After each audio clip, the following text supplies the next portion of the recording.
हमारा ये जुर्म है कि अस डोगरे हैं, हमारा ये जुर्म है कि अस डोगरे हैं। साहब हम पे मेहर कीजिए, हमसे क्या गुस्ताखी और क्या ऐसी कौन सी गलती हो गई है साहब। ये हमारी गाथा है, दुखी है हम, परेशान है हमारी आवाम, परेशान है मेरा 30 लाख बेरोजगार नौजवान। इनके घर में लगे आग तो आग, हमारे घर में लगे आग तो दिवाली। हमारी जमीनें हमसे छीन रहे हैं, हमारी नौकरियां हमसे छीन रहे हैं। तू इधर उधर की बात ना कर सागर, तू ये बता ये काफिला कैसे लूटा। ये भारतीय जनता पार्टी ने लूटा। डर का, दहशत का माहौल पैदा किया हुआ है, किसी को बोलने की इजाजत नहीं। लेकिन राइटिंग में नोटिफिकेशन तो निकालिए ताकि ये जो नोटिस आ रहे हैं ये बंद हो जाए। जय मां डोगरी, मैं अक्षय सागर और आप देख रहे हैं रफ्तार जम्मू। चंद पलों की गुफ्तगू और सच से करवाएंगे रूबरू। रफ्तार जम्मू के माध्यम से आज हमारे साथ बातचीत करने के लिए मौजूद हैं जम्मू कश्मीर के तेज तर्रार नेता और मिशन स्टेटहुड के प्रेसिडेंट सुनील डिम्पल जी। सुनील जी, रफ्तार जम्मू में आपका हार्दिक अभिनंदन है। धन्यवाद सागर। सुनील डिम्पल जी, जम्मू कश्मीर की अगर हम बात करें, धारा 370 यहाँ से हटा दी गई, 35 से यहाँ से हटा दिया गया। अब हम देख रहे हैं कि अमित शाह ताबड़तोड़ मीटिंगें कर रहे हैं जम्मू कश्मीर को लेकर। एक उनकी तरफ से बयान और आया है कि अभी समय नहीं आया है जम्मू कश्मीर में इलेक्शन करवाने का, जब इलेक्शन होगी उसके बाद जम्मू कश्मीर को स्टेटहुड का दर्जा दिया जाएगा। मैं इस सवाल को, आपने बिल्कुल सही कहा, ये आज समाचार पत्रों में बड़ी बड़ी खबर आई हुई है कि अमित शाह जी का ये बयान आया है और उन्होंने कब जमहूरियत की बहाली होगी, कब जम्मू कश्मीर में चुनाव करवाए जाएंगे और कब सागर रियासत का दर्जा जम्मू कश्मीर को वापस दिया जाएगा, इसका कोई अता पता नहीं है। मैं इस सवाल को इस तरीके से लेता हूँ कि जो अमित शाह जी ने जो ये बयान दिए हैं अपनी ताबड़तोड़ मीटिंग्स में, इसमें आपने 5 अगस्त 2019 को आपने हमारे महाराजा जी ने जो इल्हाक भारत के साथ जिन शर्तों के ऊपर किया था, उन इल्हाक की शर्तों की धज्जियाँ, खिलाफ वर्जी, वायलेशन ऑफ इंस्ट्रूमेंट ऑफ असेशन, ये भारतीय जनता पार्टी ने 5 अगस्त 2019 को किया, जिसके संदर्भ में ये बयानबाजी जो आप कह रहे हैं, ये अमित शाह जी ने ये कहा कि ना तो चुनाव होंगे और कब होंगे मालूम नहीं, और चुनावों के बाद रियासत का दर्जा वापस किया जाएगा। हम भारतीय हैं, we are proud to be Indians, first of all I will clear it. लेकिन भारतीय जनता पार्टी ने जो काम किया है ये अनकॉन्स्टिट्यूशनल, गैर कानूनी है, अनसंवैधानिक है। अब आप ये पूछना चाहेंगे कि ऐसा क्यों? क्योंकि इन्होंने हमारी जमहूरियत ख़त्म कर दी, हमारा स्पेशल स्टेटस 370, 35 से स्टेट सब्जेक्ट सब छीन लिया हमसे, हमारी ज़मीनें हमसे छीन रहे हैं, हमारी नौकरियां हमसे छीन रहे हैं। इल्हाक की शर्तों के ऊपर ज़मीनों का कोई अधिकार नहीं था, छेड़छाड़ का। इन्होंने बिना लीज़ के, बिना स्टेट सब्जेक्ट के हमारी जम्मू की जो ज़मीनें थी वो रियल इस्टेट वालों को बेच दी, और कश्मीर की ज़मीनें जो हैं ये दुबई में जाकर के सागर रियल इस्टेट को और हुलुलुलु और उमराह को ये बिना स्टेट सब्जेक्ट, बिना लीज के दुबई के शेखों को जाकर के बेचा है। तो ये इल्हाक की शर्तों की खिलाफ वर्जी नहीं है तो और क्या है? और अपने लोगों से अभी तक, कल आपने टॉप एडमिनिस्ट्रेशन की मीटिंग ली जिसमें एलजी भी वहाँ पे शामिल थे, चीफ सेक्रेटरी भी वहाँ पे बैठे हुए थे, और आपने फिर भी कोई नोटिफिकेशन नहीं निकाली कि ज़मीनें खाली नहीं करवाई जाएंगी गरीब लोगों से। और लेकिन ऐसा नहीं हो रहा। नई बस्ती आज भी वहाँ पे धरने प्रदर्शन चल रहे हैं, पिछले लगातार 3 दिन से हो रहे हैं।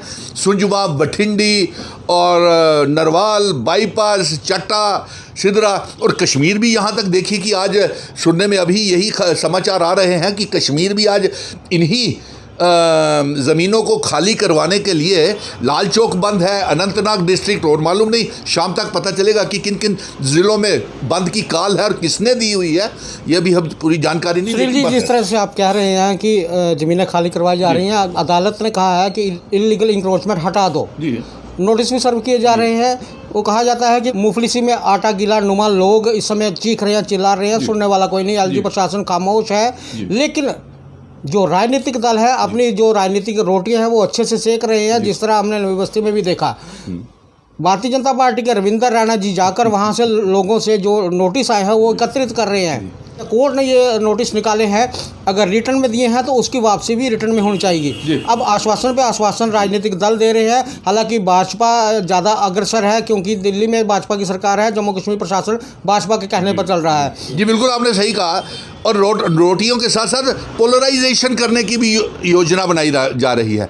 देखिए, तमाम अच्छे नेता भाईचारे की अपील लेकर के सुंजवा भी गए, बठिंडी भी गए, नरवाल भी गए, बाईपास भी गए, और आज भी हम यही अपील कर रहे हैं कि अपना भाईचारा बनाए रखें, कानून को अपने हाथों में मत लें। और जो अगर सरकार, एलजी साहब या गृह मंत्री जी ये कह रहे हैं कि गरीबों को छेड़ा नहीं जाएगा, तो हम मान रहे हैं सरकार, हम आपकी जनाब बात मान रहे हैं, लेकिन एक राइटिंग में नोटिफिकेशन तो निकालिए ताकि ये जो नोटिस आ रहे हैं ये बंद हो जाए। और दूसरा, भारतीय जनता पार्टी खुद ही ये लोगों को पीछे लगाया हुआ है क्योंकि इनको कोई पूछता नहीं है। आज देखिए, जम्मू के प्रेस क्लब में 144 लगा दी, यानी कि बोलने का किसी को हक नहीं है। ये बोले तो सब ठीक, और अगर कोई और बोले तो वो सब गलत। मतलब आपका कहने का मतलब ये है कि भाजपा करे तो लीला, बाकी सब करे तो करैक्टर ढीला। बिल्कुल आपने सही कहा। और करे तो भाजपा करे तो रामलीला, और करे तो करैक्टर ढीला, ये कहने का मतलब है ना। तो यही तो, वही तो हम कह रहे हैं कि इनके घर में लगे आग तो आग, हमारे घर में लगे आग तो दिवाली। तू इधर उधर की बात ना कर सागर, तू ये बता ये काफिला कैसे लूटा। ये काफिला 5 अगस्त 2019 को लूटा, ये भारतीय जनता पार्टी ने लूटा। हमारी रियासत को तोड़ करके, हमारा स्पेशल स्टेटस, स्टेट सब्जेक्ट 370-35 से हटा करके आज देखिए ये भारतीय जनता पार्टी के लोग गुमराह करते रहे।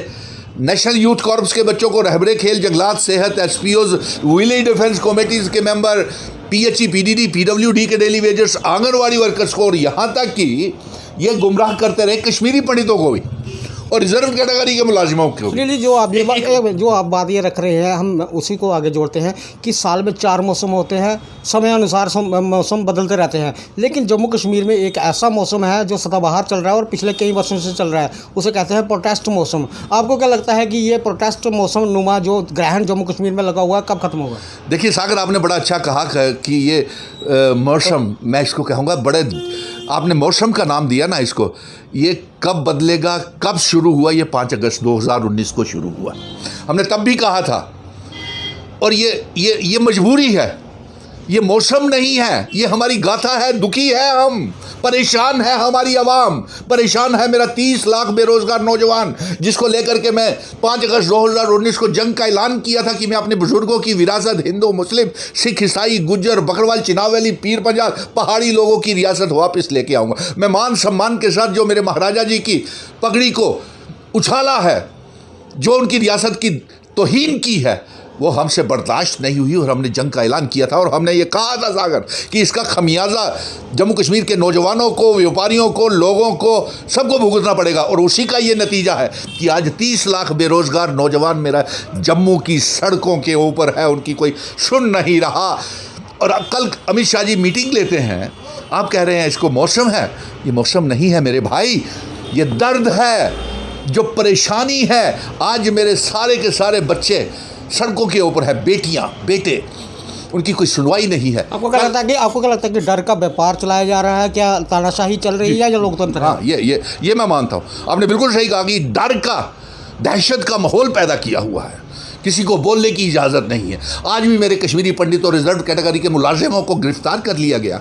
जब भी पीएचई, पीडीडी, पीडब्ल्यूडी के डेली वेजर, रहबरे खेल, जंगलात, सेहत, एसपीओ, विलेज डिफेंस कमेटीज़ के मेंबर 3-3 महीने तक भारतीय जनता पार्टी के दफ्तर के बाहर ये धरने प्रदर्शन लगा करके बैठे हैं। और आज वो इनके अध्यक्ष और जो कहते थे कि हम जाकर के कमेटीज़ बना करके सियासत खेलते थे, राजनीतिक रोटियां सेकते थे। वो आपने सागर बिल्कुल सही कहा कि ये राजनीतिक रोटियां सेक रहे हैं, ये बिल्कुल सेकते थे। इन्होंने अपनी कमेटीज़ बना करके गए, हम दिल्ली में बात करेंगे जी, अगर एलजी नहीं मानता तो हम उनसे बात करेंगे। दिल्ली में गए अमित शाह जी के पास, उन्होंने कहा जाइए जम्मू में एलजी और चीफ सेक्रेटरी से बात कीजिए। फिर इनमें से जो गए हुए थे वो कहने लगे जम्मू में चुनाव करवा दीजिए। उन्होंने कहा चलिए 5 सीटें नहीं मिलेंगी, आप 50 पार की बात करते हैं। तो ये सारी बातें, और फिर वहाँ से खाली हाथ आ गए। अरे उसके दूसरे दिन एलजी साहब के पास और चीफ सेक्रेटरी के पास अमित शाह जी खुद आए थे। कल भी अभी अमित शाह जी ने एक टॉप एडमिनिस्ट्रेशन की मीटिंग, जिसमें LG, chief secretary, Jammu Kashmir की पूरी टॉप एडमिनिस्ट्रेशन थी, क्या उसमें आप हिदायत नहीं दे सकते थे? रात के 12 बजे तक हमारे बच्चियां बच्चे सड़कों के ऊपर प्रेस क्लब में बैठे हुए, भूखे प्यासे, बिना तनख्वाहों के। तो कल की मीटिंग में क्या निकला? कल की मीटिंग में ये निकला कि उन्होंने, अमित शाह जी ने भी इन बच्चों के लिए कोई बात नहीं की। रहबर खेल, जंगलात, सेहत, SPO, contingent paid workers, reserve category के मुलाजिम, कश्मीरी पंडित मुलाजिम, नेशनल यूथ कॉर्प्स, मनरेगा के बच्चों, इनकी जॉब पॉलिसी और तनख्वाहें बढ़ाने की बात नहीं की। और इनकी बात भी नहीं की कि जो सैलरीज दी जाएं रिजर्व कैटेगरी, और क्योंकि शिवरात्रि से पहले उन्होंने उसमें मीटिंग में भी यही कहा कि जो ड्यूटीज़ को ज्वाइन करेगा उनकी तनख्वाहें रिलीज़ की जाए। तो इसमें एहसान क्या है? 1 मिनट। और साथ में उन्होंने कोई राइटिंग में ऑर्डर नहीं निकाला कि जो गरीब लोगों को छेड़ा नहीं जाएगा, जो इस समय तनाव और टेंशन का। मैं कल नई बस्ती में गया हुआ था और नई बस्ती में बड़ा दहशत का माहौल है। लोग डरे हुए हैं, व्यापारी डरे हुए हैं। उनकी ज़मीनें और दुकानों के घरों के अंदर तक इनकी ज़मीनें खाली कराने के नोटिस आए हुए हैं। साहब हम पे मेहर कीजिए, हमसे क्या गुस्ताखी और क्या ऐसी कौन सी गलती हो गई है साहब? हमसे क्यों बदले की भावना से हमारे जुर्म क्या है? हम ये जुर्म है कि हमारी डोगरा रियासत के रहने वाले हैं, हमारा ये जुर्म है कि अस डोगरे हैं। साढ़ा ये जुर्म है कि अस महाराजा हरी सिंह जी दी असैशन जिन्हें किता हा, उस असैशन की कदरें की मंग कराने। अस महाराजा जी की इज्जत मान सम्मान की करने को असें छुट्टी लेती महाराजा हरी सिंह जी की, तो अपने दम उपर लेती, तुस देने ही तैयार नहीं है। अज असैशन के ऊपर असें गर्व है अपने इलाहाक के ऊपर भारत के साथ। लेकिन तोड़ने वाला इलाहाक भी कौन है? भारतीय जनता पार्टी, जिन्होंने 5 अगस्त 2019 को जो भी शर्तें महाराजा जी ने रखी हुई थी वो सब का इन्होंने इलाहाक को तोड़ दिया। सुनील जी, टैक्स पेयर का कहना है कि रोजी रोटी, कपड़ा, मकान, बिजली, पानी, स्वास्थ्य, सड़क हमें सुचारू रूप से मिलनी चाहिए, बिल्कुल मिलनी लेकिन आज तक कोई सरकार नहीं दे पाई। ऐसा क्यों? जी देखिए, जहाँ तक क्यों, हाँ आपके कहना बिल्कुल ठीक है। पहले हमारे व्यापारियों को जो मार पड़ी वो नोटबंदी की मार पड़ी सागर, फिर उसके बाद जीएसटी की मार, फिर उसके बाद हमारे सारे पेट्रोल महंगा हो गया, डीजल एलपीजी गैस महंगी हो गई, कैरियज महंगी हो गई है, टैक्सेस की मार, फिर उसके बाद बिजली के भारी भारी बिल उसकी मार, हमारे पावर प्रोजेक्ट्स नीलाम कर दिए, हमारा दरबार मूव रोक दिया, कारोबार ठप हो गया।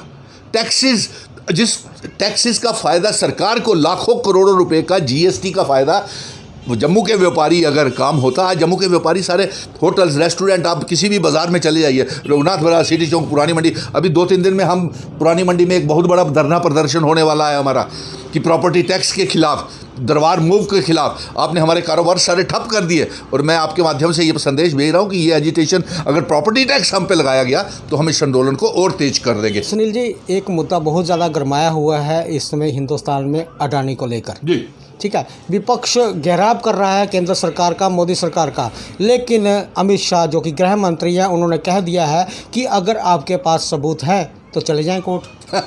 अरे साहब, हम दो हमारे दो, अबे हम दो कौन है वो पूरा मुल्क जानता है। हमारे दो कौन है? अंबानी और अडानी। सारा मुल्क का पैसा आपने उनको दे दिया। सारे railway station, LIC, BSNL, airport, railway stations, आपने सब और मालूम नहीं क्या क्या चीज़ें उनको दे दी।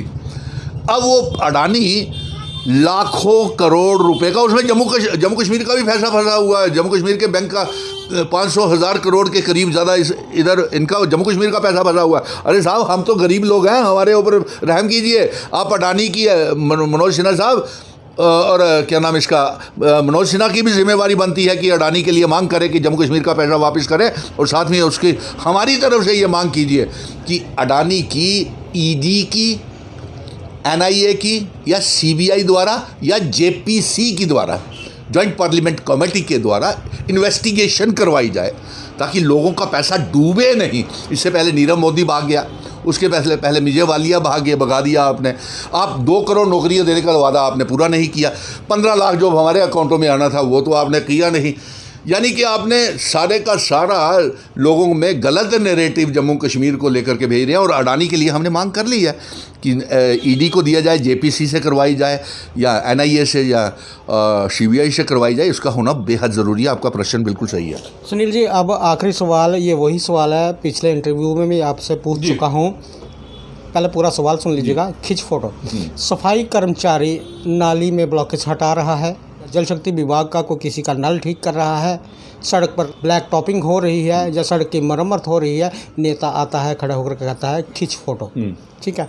उसके बाद कहीं पर चाय पे चर्चा, कहीं पर विषयों पर चर्चा, कोई आधार कार्ड बनवाने गया है, श्रम कार्ड बनवाने गया है, आयुष्मान कार्ड बनवाने गया है, राशन कार्ड, कोई भी कार्ड बनाने गया है, नेता खड़े होकर कहता है खिंच फोटो। आखिर कब तक चलेगा ये खिंच फोटो खिंच फोटो? देखिए, आपने बिल्कुल सही कहा ये सागर, खिंच फोटो का एक फैशन चल पड़ा है। तो आपने कहा कि सड़कें बनाने के लिए, रिबन काटने के लिए तो ये फटाफट चल जाते हैं। उसी सड़क का हाल देखा कि एक ही बारिश में वो सड़क बह जाती है। नालियों की हालत देखी। जम्मू स्मार्ट शहर का बजाय ये क्लीन जम्मू, ग्रीन जम्मू का नारा देते थे, आज जम्मू सबसे बड़ा गंदगी का शहर बन चुका है। शराबियों का शहर इन्होंने बना दिया। हमारी लिक्वर माइनिंग माफिया आ गया यहाँ पे। शराब की दुकानें इतनी ज़्यादा खोल दी कि कारोबार कुछ रहा नहीं। और बिल्कुल सही है, आपने कहा कि आजकल खिंच फोटो का रिवाज चल पड़ा है। जब भी कोई छोटी सी नाली का या कहीं शौचालय का उद्घाटन करना पड़ता है तो खिंच फोटो है। और खिंच फोटो की सबसे बड़ी मैं एग्जांपल आपको देता हूँ।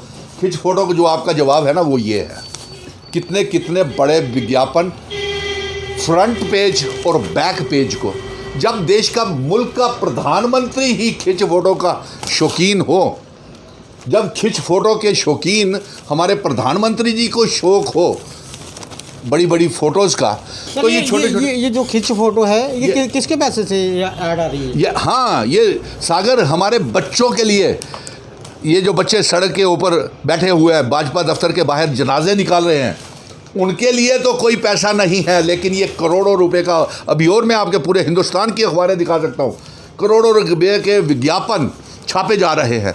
गरीब हो रहा है मुल्क, लोग गरीब हो रहे हैं। उनके ऊपर आप बिजली के किराए, पानी के किराए, जीएसटी, सीएसटी और आप प्रॉपर्टी टैक्स भी लगा रहे हैं, और बदले में क्या करें, खिंच फोटो। तो ये आप जिनकी तरफ आपका इशारा है, मैं समझ गया हूँ कि छोटे मोटे चुटपुरंगलियाँ, इनके गली मोहल्लों के नेता वो जो बने बैठे हैं, सरकार तो है नहीं और एमएलए है नहीं, तो जो छोटे मोटे हैं इनके वो खिंच फोटो का शौक तो उनको अपने प्रधानमंत्री नेता को देख के पड़ गया है। तो मैंने खिंच फोटो की भी आपको विज्ञापन दिखा दिया। जब ऊपर वालों को शौक है, वो तो खिंच फोटो का ऐसा शौक है कि वो तो पुतिन या जो बाइडन के साथ या ट्रंप के साथ भी वो खिंच फोटो है कि सेशन के लिए करोड़ों रुपए मुल्क का वहाँ भी खर्च कर दिया। नतीजा क्या निकला? अब मैं ये कहूँगा कि 2026 में जम्मू कश्मीर की आवाम और मुल्क की आवाम एक परिवर्तन चाहती है, ताकि ये देश का पैसा जो है, गरीबी जो चल रही है, ये मजहबों के नाम के ऊपर लोगों को बांट रहे हैं, पोलराइजेशन कर रहे हैं हमारे जम्मू कश्मीर में, जमहूरियत की बहाली नहीं हो रही है, इससे बचें।